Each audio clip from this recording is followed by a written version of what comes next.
কোনো কুমারী মেয়ের নীরবতাকে বিয়ের সম্মতি হিসেবে গণ্য করা হবে বলে একটি নতুন পারিবারিক আইন বিধিমালা জারি করেছে আফগানিস্তানের ক্ষমতাসীন সরকার। দেশটির সর্বোচ্চ নেতা হিবাতুল্লাহ আখুন্দজাদা কর্তৃক অনুমোদিত ৩১ অনুচ্ছেদের ধারা অনুযায়ী কোনো কুমারী মেয়েকে বিয়ের প্রস্তাব দেওয়া হলে তিনি যদি চুপ থাকেন তবে তার সেই নীরবতাকেই বিয়ের পূর্ণ সম্মতি হিসেবে ধরে নেওয়া হবে।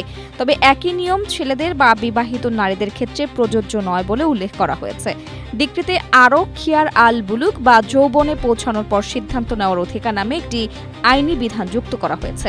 এর মাধ্যমে বয়ঃসন্ধির আগে সম্পন্ন হওয়া বিয়ে পরবর্তীতে সন্তানের ইচ্ছায় বাতিল করার সুযোগ রাখা হয়েছে। তবে এই প্রক্রিয়ায় ধর্মীয় আদালতের অনুমোদন বাধ্যতামূলক। এছাড়া জীবনসঙ্গী অনুপযুক্ত বিবেচিত হলে বা মোহরানা অতিরিক্ত ভারসাম্যহীন হলে সেই বিয়েকে আইনগতভাবে বাতিলযোগ্য বলা হয়েছে। পাশাপাশি বিচারকদের ব্যভিচার, ধর্মান্তর, স্বামীর দীর্ঘ অনুপস্থিতি এবং জিহার সংক্রান্ত পারিবারিক বিরোধ নিষ্পত্তির ক্ষমতাও দেওয়া হয়েছে।